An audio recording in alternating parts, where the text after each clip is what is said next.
doing our podcast on various platforms for 710 KURV, and it is political season. It seems like of late we've been doing a lot of these during political season, and you have a chance to share them and see them again. Get to know the candidates. This is the objective. This is objective. This is something that our candidates, they come and they hire us. They want to hop aboard the 710 KURV podcast. Let's go. Because usually when I do interviews on KURV, they're about 10 minutes long, right? 10 or 12 minutes long. And there's a lot more to say. We leave a lot of conversation on the table. So this podcast format is more comfortable. So we're going to have a extended conversation with Sergio Sanchez. I'm Sergio Sanchez. Sergio Arturo Sanchez, that's me. You know, in all these decades that I've known you, Serge, Yeah. what is the J for? I never asked you, dude. So, Dad, Jose Sanchez. Jose. Yes, sir. Sergio, Jose Sanchez, Sergio, Jose. So I could call you Joe. Right? Sure. Right? That's my dad, Joe Sanchez. Yeah. Yes, sir. I could call you Joe. You call me Artie. Yeah, okay, Yeah, I got you. No, we'll stick with a Serge. There you go, man. And that's fair. I want folks to, and thank you, by the way, for calling us to do this podcast. This will be on our KURV.com website until Election Day. And again, and if you want to get to know the candidates, in this case, Republican primary. And it's important to remember that. We're in primary mode. Early vote will be on the 17th of February, first day. And then the election day is the 3rd of March. Texas primary is divided. Democrat Party votes their candidates. Republican Party votes their candidates. And we're at this moment, we're in the Republican primary in Hidalgo County, State House 41. Yes, sir. That's the seat that you hope to fill. Yep. That's it. That's it. Well, I want folks to know who you are. Like, let's start from the beginning. Like where you grew up, went to school, your family. Let's start there.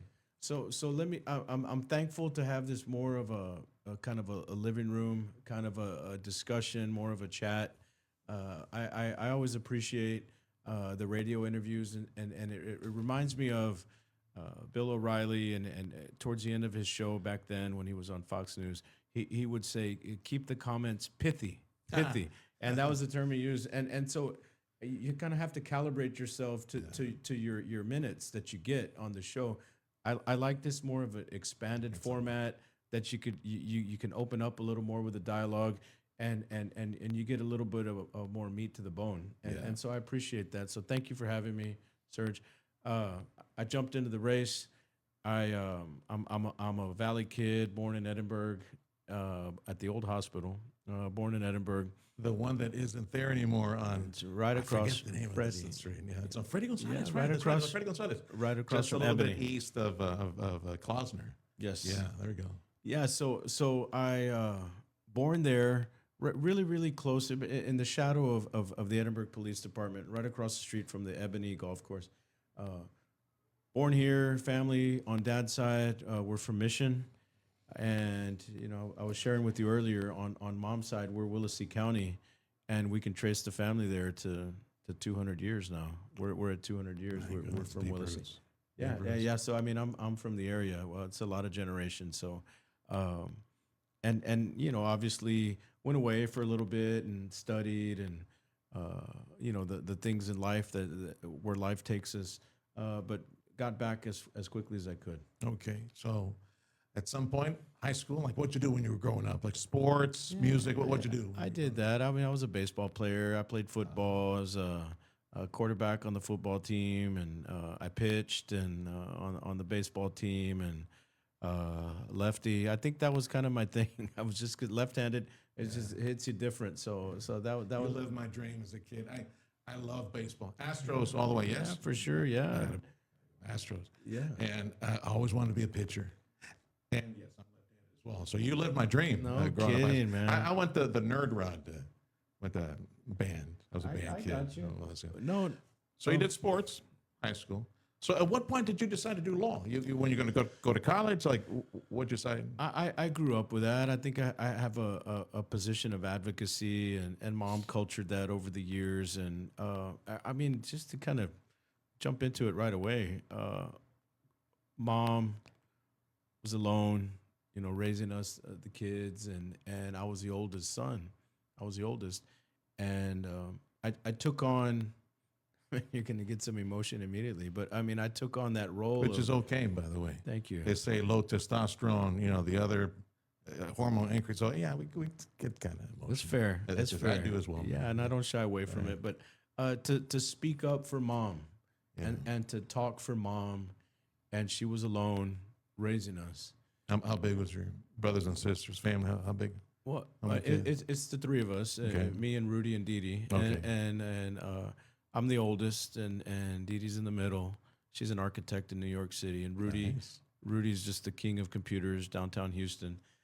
He's the baby, but so I was the voice of my mom, and that's where the advocacy started, and I took on this role, little chip on my shoulder, and I mean, it just forces you to kind of grow up a little fast, and mom cultured it, and she was proud of me. I could tell, and that's where the advocacy began. It was literally, mom was a single mom raising the three of us. Yes.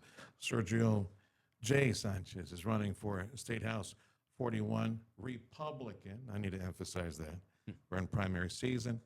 You vote in the Republican primary. You will see that if you live in State House 41, which is in essence like North McAllen, a little portion of Mission, a little portion of Edinburgh State House District 41, Sergio J. Sanchez is running to be the nominee so that come fall, he is the Republican on the ballot against the Democrat, whoever they decide to choose on the Democrat side.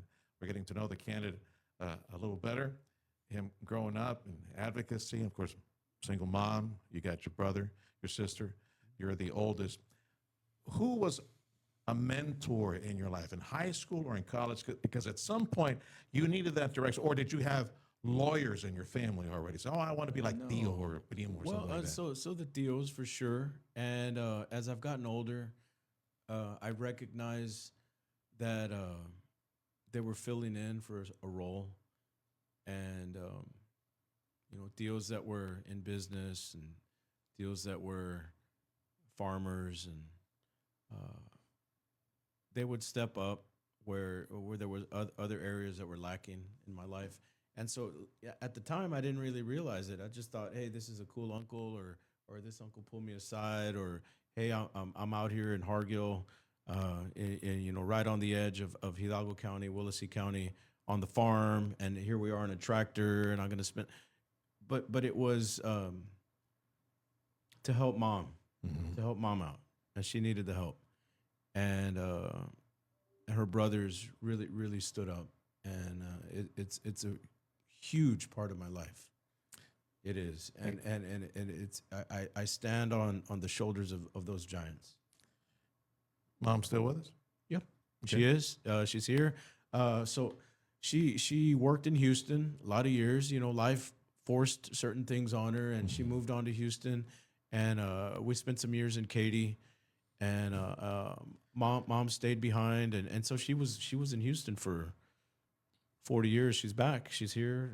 Mom lives here in North McAllen, a mile away from me, and I'm happy to cook, and I get the grill going and stuff, and I'm always What a blessing. yeah. So You still have her, man. my payback is I get to take dinner to mom every now and again, and You're so blessed. something simple is Yeah. I that's my way of paying To back. have her down the street real close. Yep. And just be able to take dinner or lunch or and have her it's over. wonderful, and it's Yeah. wonderful to both of us. That's wonderful. Sergio J. Sanchez is running for State House 41, Republican. You will see him on the ballot if you vote Republican. I can't emphasize that enough. I have friends of the community say, Serge, remind everybody, it's two streets. One is Democrat, one is Republican.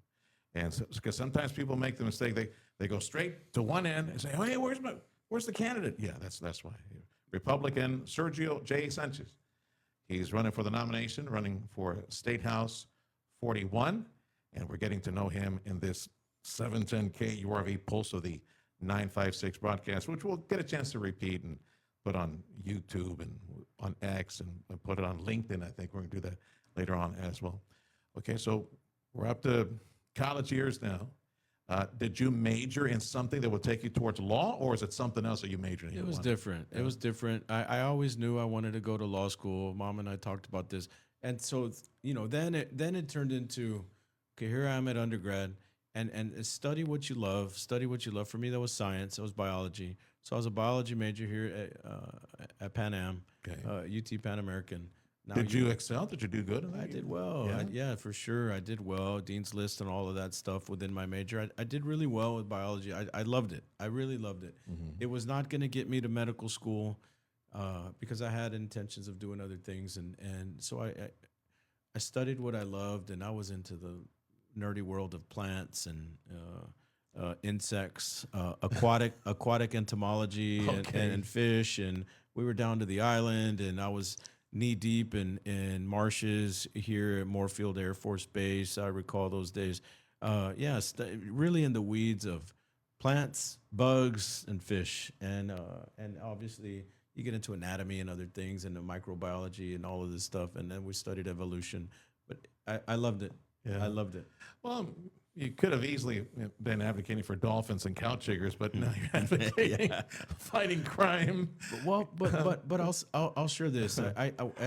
As a young prosecutor, my background, it was really in the labs. In the labs, you get a certain amount of data, and you analyze data. There we go. No different than a police report.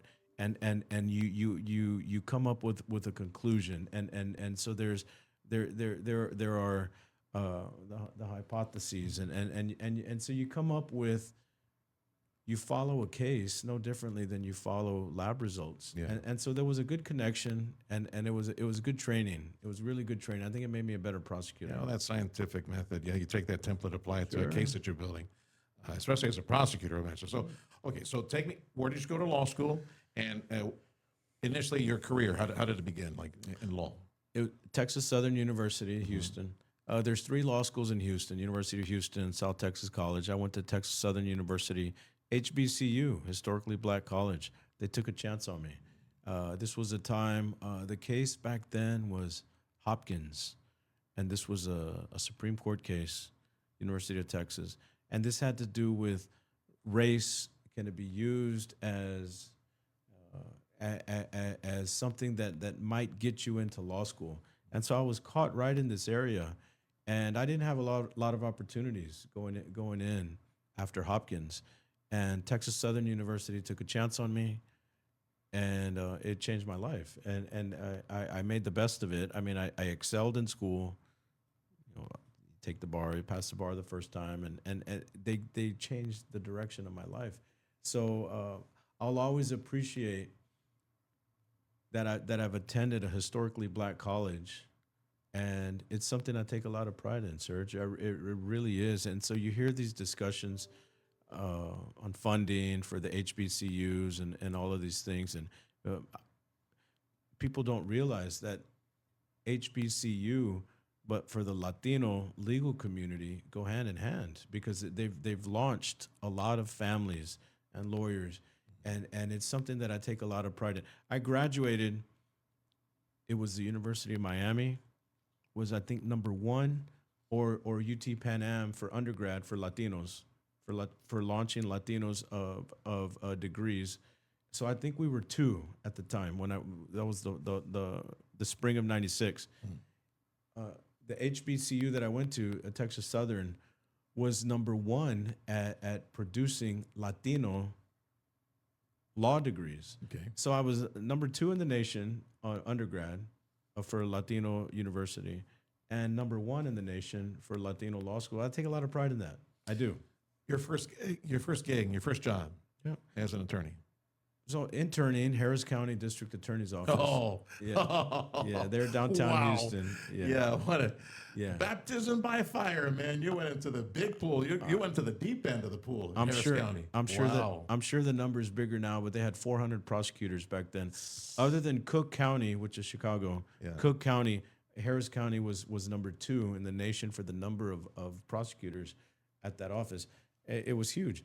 I did that for a little bit, intern, and started here, Hidalgo County, shortly after. Yeah, I got to say, if your first gig, late '90s after college, after getting your law degree, was Harris County, and I'm a Houston boy too. Around that time, Delia and I got married, and we moved to the Valley. But as a young teenager in early college, I was Houston for me. I knew Houston was in those days was much more proud conservative. It's changed. And it has changed. And And it's a case study on how, political changes, ideas, a flight from the city to the outside, cultural rot, suburbia changed. yeah, all it that things. Yeah. It's something to look at. Anyway, that was a very different. So you went into a very conservative-minded, fight crime culture in Harris County. Can I ask a question? What part of town were you from? The working side. My dad barely a fourth grade Mexican education, but he was a Mexican engineer. He had a solution for everything, and that fed my ungrateful mouth for many Were you years. off of 45? 225. I got you. Deer Park, Pasadena, Yeah. South Houston. I got you. That was the area. Southeast Houston. Sure. The working man's were Refinery Row. I was know. for me on that side of town. I know the area. You were in Katy. Your mama was in Katy. I was right? on the other west of town. side. Yeah, but it was different. Now Katie's so different now. It is. Katie's so different now, but back then it was far away from You Houston. could carve Katy out. So many people, the freeways are so, it could be like its own state, Katy, outside of Houston. You would drive 15 miles and then you finally hit Highway 6. It was really, really isolated, and it's obviously so different now. It is very different now. Sergio J. Sanchez is my guest on this 710 KURV Pulse of the 956 podcast. And you'll have a chance to rewind and get to know this Republican candidate for State House 41. He's seeking the nomination. You guys who are Republicans, you need to vote on the Republican side. Go find his name and go support him if you wish. Choose a candidate for State House 41. So we're getting to know the candidate in this podcast form. So first gig, Harris County Prosecutor's Office. You wind up in the Rio Grande Valley, Hidalgo County, right? That's where you started. So you kind of did the pivot and you started working over here. It was time to come back home, and Late 90s, early 2000s. It was 1999, May of 99. Started here, I think June 1 was my first day, but passed the bar May of 99, and June 1 we started here, and you jump in, and the DA's office right now is exploded. I don't know, it's probably tripled in size from there was 25 of us at the time, and I'm sure they're approaching 75 or 80 now. If you want to think about it, it's by far the largest law firm in all of South Texas, the Hidalgo County District Attorney's Office, if you want to think about it in that sense. So I enjoyed my 6 years that I was there. One thing about the number 25 is, a big chunk of those were kind of administrative duties or presenting cases to grand jury and doing things behind the scenes. But I was a line guy. I mean, which just means you're in the courts. I was always in the courts, and I was able to elevate quickly just because of the numbers. And there was some retirements, and there was some movement, and some prosecutors were appointed by the governor at the time, who happened to be George W. Bush, to get to these newly created courts. So it created opportunity for me to advance very quickly. I was doing murder cases within 6 months, Serge. It just created an incredible movement. And it was my goal to try cases, and it was my goal to deal with big cases, and it was my goal to deal with high-profile cases. And all that happened really, really quickly. Is there a case that sticks with you, that has stuck with you all these years? Yeah, I was involved in capital murder cases, and I was involved. So that's the obvious. I was involved with a team of prosecutors that the ultimate punishment was carried out, and I haven't, my partial involvement on an execution case, and it's something that weighs heavy with you over the years. So that was a really, really ugly case. I've seen the ugliest, the nastiest of things, but what really stands out, the young lady, a victim of to a child, and I prosecuted that case, and her father ended up going to prison. He's going to die in prison, and she handed me a gift afterwards. She collected rocks, and she handed me her favorite rock. Oh my goodness! To say thank you to me, and it stays with me all these years later. It's been probably 20 years. And it stands out to me, Serge. How many years did you work as prosecutor? I was there 5 years, 8 months, the best years of my career, and I gave it everything I had, and I did really well. I prosecuted cases that I believed in. I dismissed cases that I didn't believe in, and that's the authority that the prosecutor has, and it shaped me to be the best, I think, attorney that I could ever imagine. Being on the border, you know the issues that are, on the ground. Sure.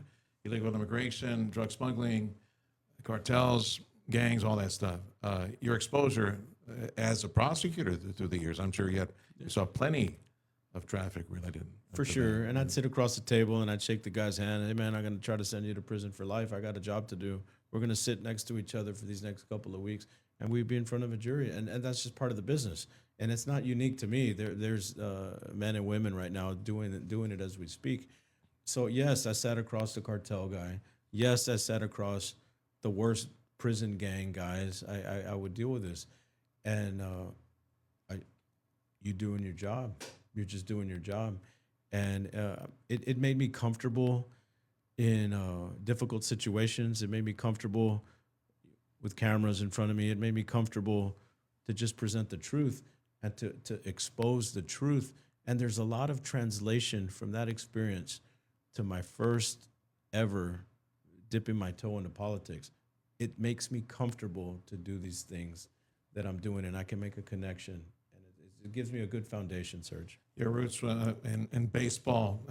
I was going to say, like in the field of prosecutors, I wonder if maybe there's like a batting average, boxing win-loss ratio, things like that. Do you follow some? Is that something you guys follow? Because before it goes to trial, there's so many different processes, and then eventually a case goes to trial. So I figured, well, in most of the cases, you guys were successful. You and your team successful in prosecuting cases because you had to line up everything. Yeah, for the so I'm case. competitive. I mean, we all are, but I'm competitive, and I had. I'm not aware of any prosecutor that's ever had a perfect record.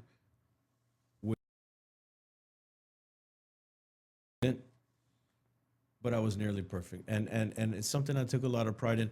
But it has nothing to do with perfection. It was more, I lost one trial in all of the 50 that I tried at the DA's office, and it would happen to be the very first one that I did. And then I went on a little run of about 5 years, and I sent a lot of people to prison. But it's more of to be selective and to work cases out that need to be worked out, to dismiss cases that merit dismissal, and to go to trial and be firm on what you believe in. So I really learned a lesson on that very first case. I made a mistake, and it never happened again. And so I'm proud of my record, Serge. What is your opinion of the present culture that we see? For example, let's go back to Harris County. Prosecutors' offices across the nation, the big ones. George Soros has funded a lot of very leftist, lenient, soft on crime prosecutors.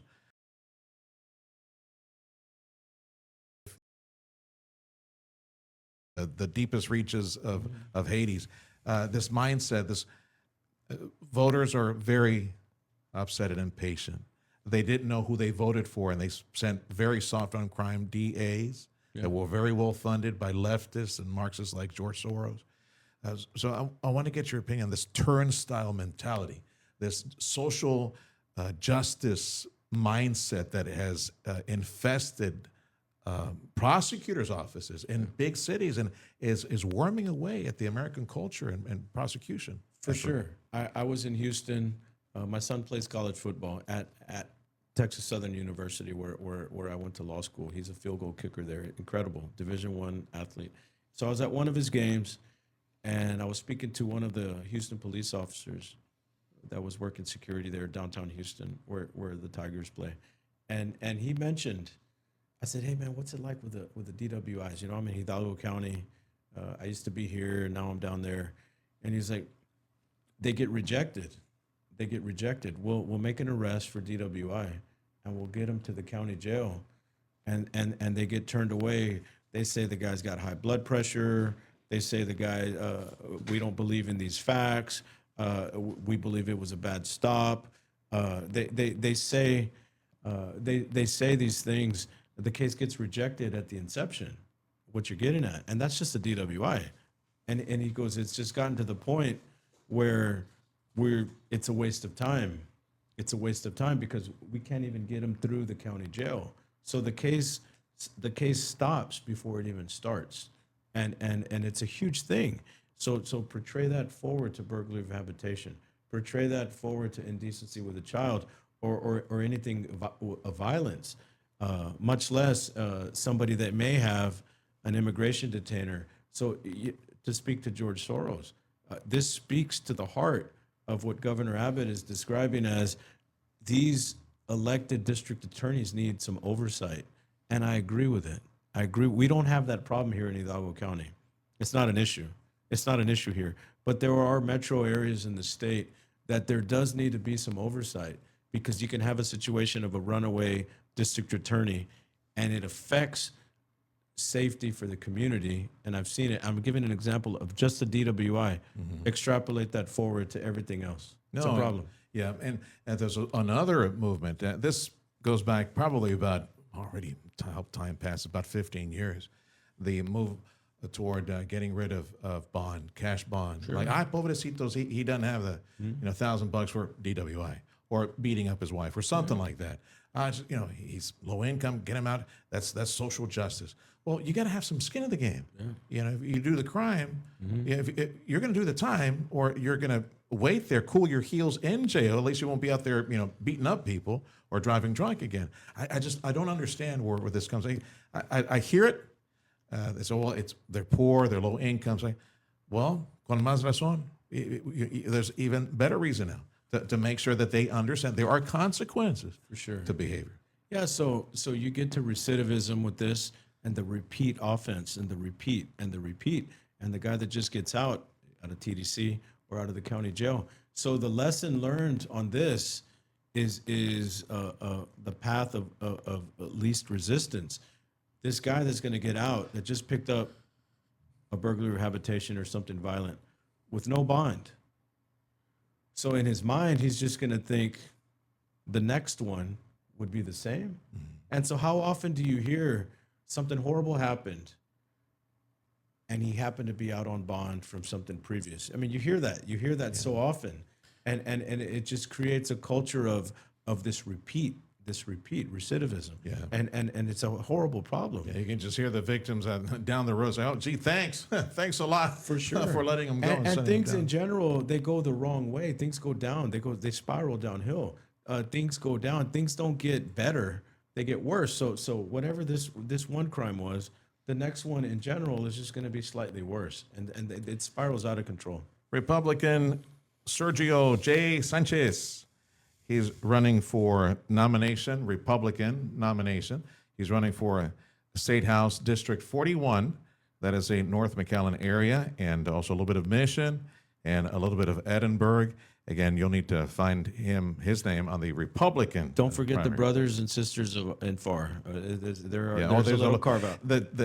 When I was chairman of the GOP back in 2014, I still see it in my head. But yeah, I know it's carved out a little different. It's really yeah. carved out. Yeah. I'll never understand the lines. I'll never understand the concept behind that. But the communities are incredible. It's the heart of the county, and I'm happy to jump in, Serge. And this is my effort now to distinguish myself from a crowded field.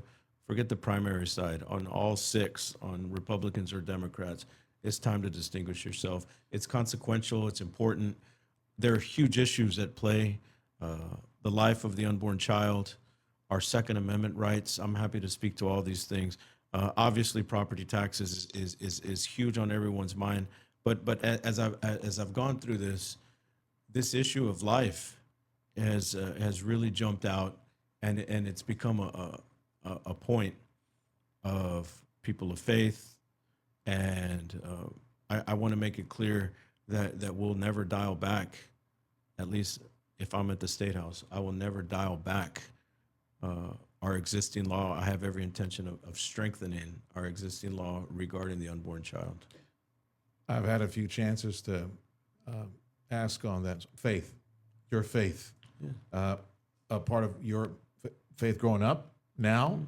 So tell me about where you are. Catholic, for sure. Not the perfect Catholic, None of us are Catholic perfect. nonetheless. Yeah. And I confess my sins, and I pray for forgiveness, and I'm thankful that God sent His Son to save us from our sins. I'd be at the first of the list as I raise my hand. I am a sinner, but it raised. I was raised to understand that God knew me before I was born. Mom taught me these things, and that's the foundation of this law regarding life of the unborn child. God knew us before we were born. You asked about faith. I believe in that, and so I have every intention. There are others in this race that don't agree with that. There are others it's striking on the Republican side that in disdain and disgust speak to that men have taken away a woman's right to choose. And the answer is yes, it's true. They have. So have women. It's called the legislature. They passed a law that abortion is illegal. It's banned in Texas. The governor signed it. And I have every intention of strengthening that one exception that exists to make sure that there is an emergency appellate review of every life, the child, which at the very least should be the exact same as an appellate version of review for every life on an execution. And I'm involved in both. I've put people on death row, and now I'm fighting for the child. And they should each receive the same level of scrutiny and review, because there's only 2 sanctioned deaths in Texas. Mm-hmm. One is called execution and the other is called abortion. And we need to treat this issue with that level of scrutiny, because we are dealing with lives. And they're the extreme, Serge. The extreme here is that you're dealing with the most evil and the most purely innocent. And so I want to really draw that distinction. You've made that comparison before in a radio interview. The strata, the different levels of appeal for somebody that receives a capital punishment judgment. And man, even the highest court of the land, there's so many different appeals processes before that. And yet for the unborn, undelivered child, there's nothing like that. And you mentioned what you want to set up. Okay, let's look at this. For the sake of saving the mother's life or something like that, something that is, indeed. So we pray for mothers, and there are areas of hypertension, and I've spoken to the doctors on this. There's very limited situations where the mother's life is at risk. It gives the impression that it could be so many things, that it could be diabetes or that it could be anemia, or no, it's a very limited thing. And I don't pretend to be that expert. This is for the world of doctors, not judges. This is for the world of emergency room surgeons to review at an emergency level within a matter of hours. I understand the nature of this. So on the execution side, 10 years pass from the jury's verdict, and a jury has come down and levied a sentence of death on that individual. In general, 10 years pass. The original district court that presided over this trial has jurisdiction and can review writs of habeas corpus. The 13th Court of Appeals, also in the county, has authority to review this. The Court of Criminal Appeals in Austin, that handles the appellate version of all criminal cases at the state, has authority. The governor has authority. The governor has authority to stay in execution. And obviously the Supreme Court in Washington, D.C. at a federal level. Many levels over many years, a decade, before the execution is carried out. Why is it, obviously not 10 years, but even if it's 10 hours, why can't we have appellate review if you're going to take the life of an unborn child? And so the fear is that you have a runaway doctor that might give a diagnosis to a mother and just say, and merely say, that her life is at risk. Let's test it. This needs to be scrutinized. And we'll put this in the hands of medical professionals, and that's what I plan on setting up. Okay. All right. And we need some structure, Serge. We do need more structure. One of the topics that, as I've mentioned to you and many other candidates that are on the Republican side, there are certain red meat issues. You touched on one, which is life, protecting the life of the undelivered child.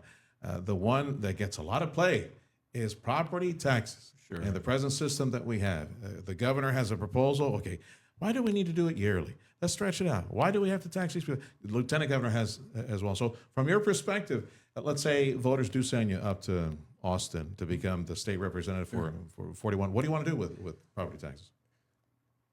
Happy to answer that. If I could just put a little cap on that last discussion. Yeah. I really want to distinguish myself on this issue of life. But there are others in my race. Her name is Sarah Hammond, that wants to expand this issue of abortion, and I want to tighten it, Serge. And I've given my word that I'll fight to the gates of hell for the unborn child, and it's even calling out what I believe to be extreme hypocrisy in this race. I'm thankful that the other gentleman in the race, Mr. Groves, has adopted this what I've put forward, is kind of this emergency appellate review of these doctors that are the best in the world, I'll put our surgeons up against anyone in the world. They're capable of handling this level of review. I just really wanted to end it on that. To jump to property taxes, there's out of control spending, and our city commissions and school boards and any taxing entity, they're very, very good at spending your money, and that needs to be clamped down. It goes hand in hand. You can't hand back property taxes to people unless it coincides with the reduction of spending. So those two things need to go together. That, in my opinion, goes beyond the governor's plan. The governor, you mentioned appraisals.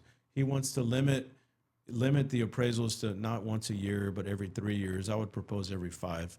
And he wants to limit the possible increase of the appraised value. Texas law authorizes up to 10% per year, up to 10% next year, and the same the following. He wants to reduce that to 3%. I'm at 1.5, and to space this out every 5th year.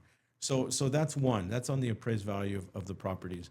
But two, more importantly, is referendums that you and I and everybody in town, we can have an auditing process, and we approve or not approve, put up to a vote, of budget increases, and these needs to be in the area of supermajorities of 2/3 of the voters. So that it's a legitimate plan to clamp down costs, to control out of control appraisals, and that's how you reduce property taxes. And 100% of that should go back to the people.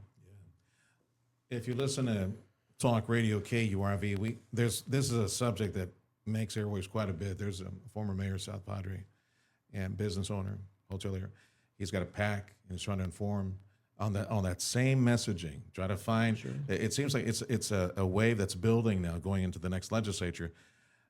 I found out through him that California and Massachusetts, and it's embarrassing to say that those proposals, they've been in place in California. They only do appraisals like every 5 years, 3 to 5 years, and they cap it. They index it to inflation, like between 2 and 3%. Sure. That's going to get a lot of airplay next year in the next legislative session. Right now, we're not in session. We don't get to address these issues until next year, 2027. Well, I'm hopeful on day one, HB1 should deal with, in my opinion, first the unborn child, immediately after property taxes. That's the order of things. And I'm familiar with this plan. And this kind of coincides, I'm dating myself, but the contract with America that Newt Gingrich put forward back in the day. Yeah. And so he's adopted similar language. I have as well in my plan. It goes beyond what Mayor has mentioned. I'm familiar with what he stated. I want to adopt a new concept called taxpayer protectionism, similar to consumer protectionism on the federal level. Just kind of a rework the way we think of government. And it needs to just be, rather than this top-down, cram down your throat situation, just give authority back to the people. This is the way our country was intended, going way back to George Washington days and the creation of the Constitution in 1787. We the people. It starts with we the people. And so I just kind of want to inject that discussion back. And it's a dated concept, and it's obviously 200-something years old. I get it. But what's the problem with this? And nobody has complained as I propose these ideas out on the campaign trail. Sergio J. Sanchez, Republican He's running for the nomination. He's running to be the nominee. He's running in the Republican primary. And if you live in State House 41, State House of Representatives District 41, you voting in the Republican primary, you will see his name there. And he's here to give you a chance to get to know him a bit better, his background. We talked a little bit about some of the policy ideas, some of the things that that are foundational in his beliefs. You've been saying a lot of late about the Second Amendment and gun rights and where you stand. And what do you see the legislature do anything else? Because we're pretty good in Texas when it comes to gun rights right now. I agree. And really, it's just to protect what's existing. We have federal law, we have state law, we have Supreme Court precedent that protects a very basic constitutional right. And I have to say, I'm shocked that someone in this field, on my side of the aisle, on the Republican primary side, a primary opponent of mine, Sarah Hammond, as I've had to generate these videos and put them out, produce what her previous statements regarding AR-15. Why do they sell these weapons? These are weapons of war. It's a semi-automatic rifle, and it's you deploy the trigger once, and a cartridge, one round is expelled. It's the definition of weapon. Those are illegal. That is a weapon of war. It just happens to look like a menacing rifle, but nonetheless semi-automatic. She wants them gone. She wants them gone. She wants to limit your guns to 2 guns per person, unless there's some very limited exception. So I'm against that. I think that level of discussion is antithetical to the Republican platform, and I want to make very clear to the voters of District 41 in this primary that I will be a champion for the NRA, that I will be a champion for the Second Amendment. No, I'm in violation of her proposals. If she were to be governor, if she were to be able to sign into law, I would be in violation, and I've confronted her. Who do you plan on sending to take away what you have proposed? Because I'm in violation. So is my son. So no one's going to come for your guns, and you need someone with a steel backbone to, at the very least, put forward, I reject what you're saying. It is literally against the Constitution, just to point that out.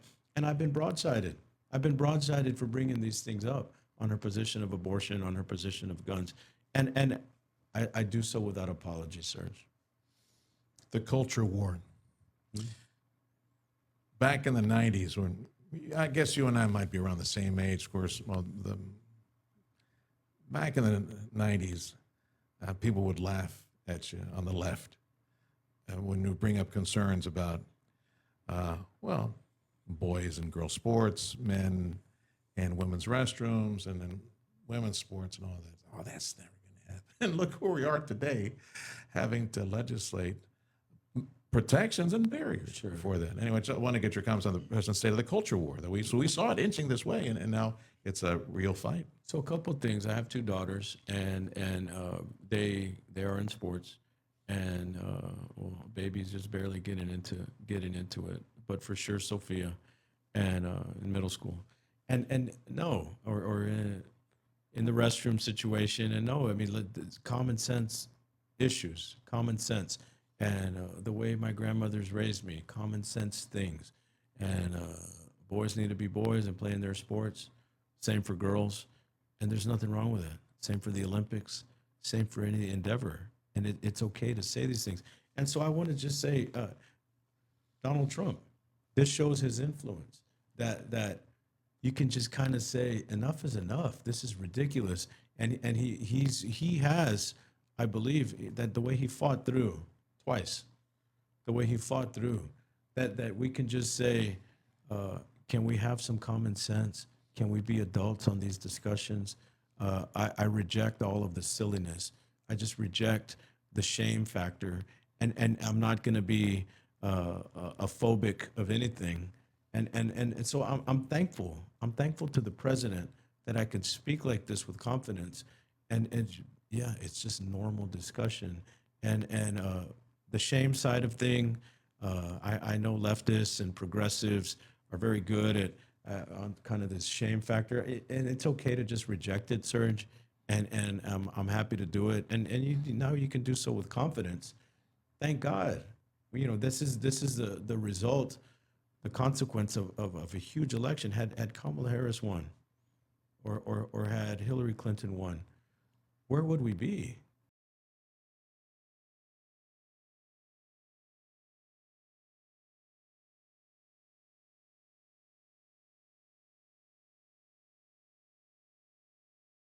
Examples.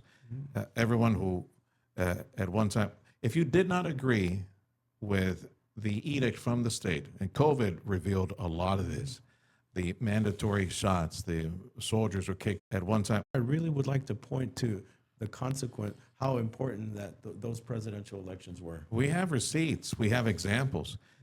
Everyone who, at one time, if you did not agree with the edict from the state, and COVID revealed a lot of this, the mandatory shots, the soldiers were kicked out of the military. In healthcare, you have to take it or else you lose your profession. The improper use of pronouns, you not accepting their belief, the 50 some odd, I lost count, whatever genders that they have. It's just lunatic ideas, Sure. no common sense. But the objective is to impose, enforce, even by edict of law. There are examples. Ireland, look what's happening in the UK, that you cannot push back. You cannot criticize the open border,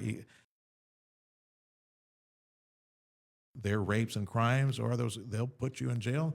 You use wrong pronoun in Ireland, you'll wind up in jail as a teacher. We see enclaves in Canada doing the same thing.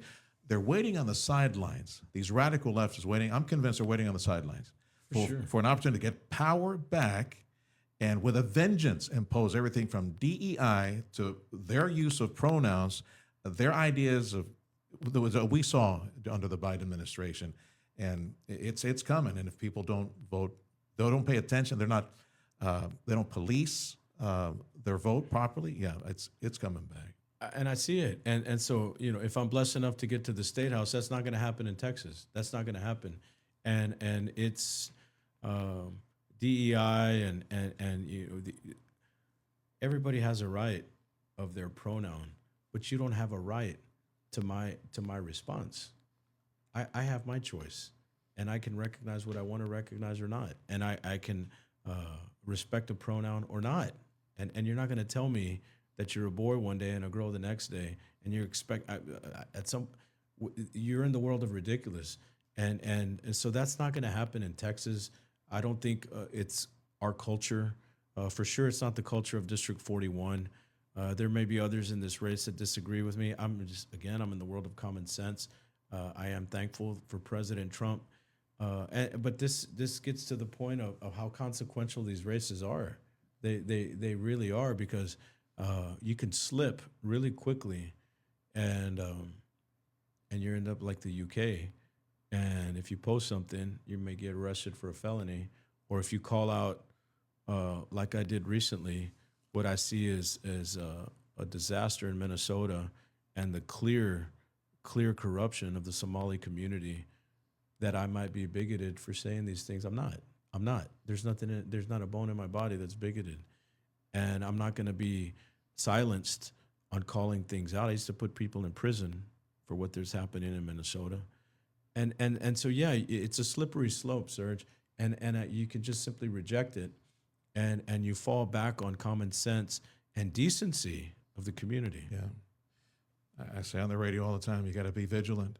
It wormed its way into our culture. There was a friend who's a physician, and at the institution that he worked with, for simply saying, passing by a group of people and say, hey guys.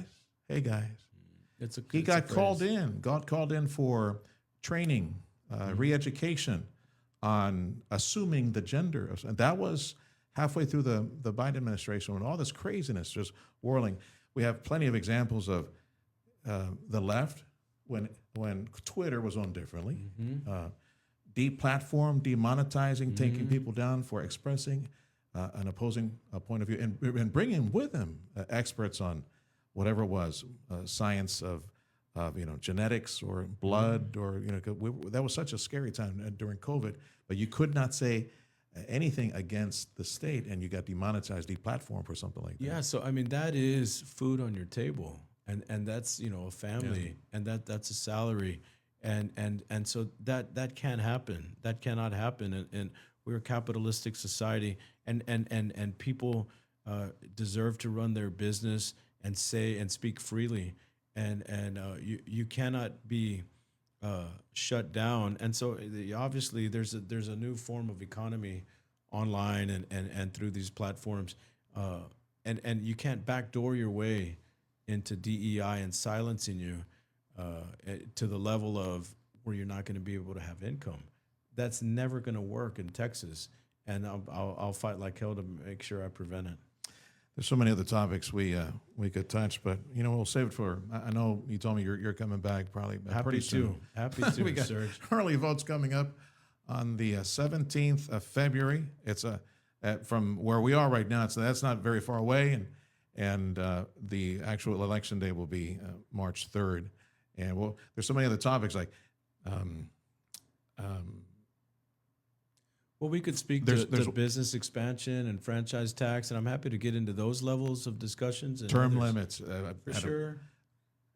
Advocacy on behalf of taxing entities. One of the most conservative senators in Austin.